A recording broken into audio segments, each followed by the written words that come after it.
I'm here at Napier's Park Island Cemetery where many of the 1931 earthquake victims are buried. On the 3rd of February 1931, so many died, there was actually a problem as to what to do with them all, so it was decided to create a communal grave here at Park Island. Now it was high summer, the ground was very hard, too hard to dig, and the grave needed to be deep. So under police supervision, a group of men were mobilised to use explosives to construct the mass grave. The mass burial took place on the 5th of February, 2 days after the quake, when on that day alone 66 victims were buried here at Park Island and nearly 100 others were buried in other cemeteries around Napier and Hastings. There weren't many mourners up here. Those who were here were still dazed and in shock, and there were few tears. Ministers of all the religions officiated at the funeral service.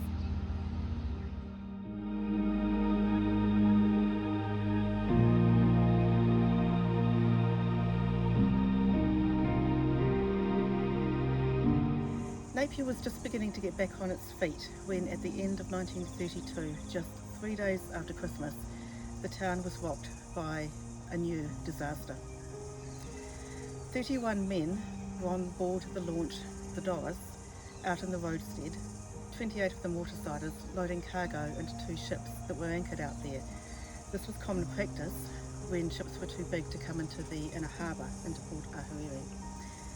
15 of them had been working in a freezer cargo hold and were wearing double layers of shirts and trousers and a heavy top coat.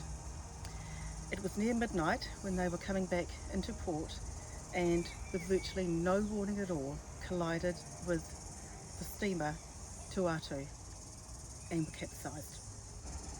A following tugboat rushed to assist and the Tuatu launched its own lifeboat to pluck the men to safety. One man, James Joseph, swam over 130 metres back to port and, exhausted, managed to say what had happened and raise the alarm, and within 10 minutes of that another launch had been dispatched to offer further assistance. Word spread quickly and the wives and children of the men on board rushed down to the port where they waited anxiously for news of their loved ones and hopefully to see them safely return to shore. 15 men were rescued. 6 managed to swim under their own steam back into port, or at least to the shoreline, but 10 were lost, and one of them, Norman Lowe, would never be recovered. All of the men were married, and between them they left 25 children without a father. This was a terrible blow to a city already dealing with the grief and devastation of the earthquake, and to the families as well who were still struggling to rebuild their own lives. And for the second time in 2 years, Napier witnessed a mass burial, and thousands lined the streets to watch the procession of hearses leave the city for Park Island, where they are buried, directly opposite from the 1931 mass grave for the earthquake victims.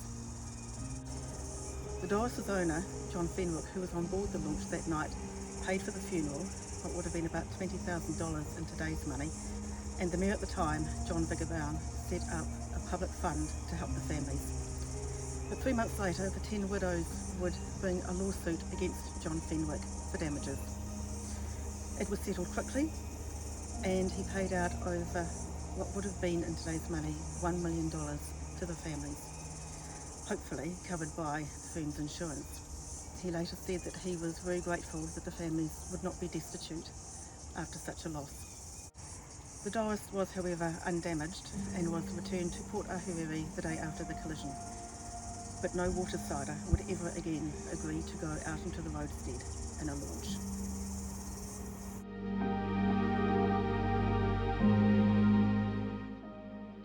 Thank you for watching our story from the Library Vaults today.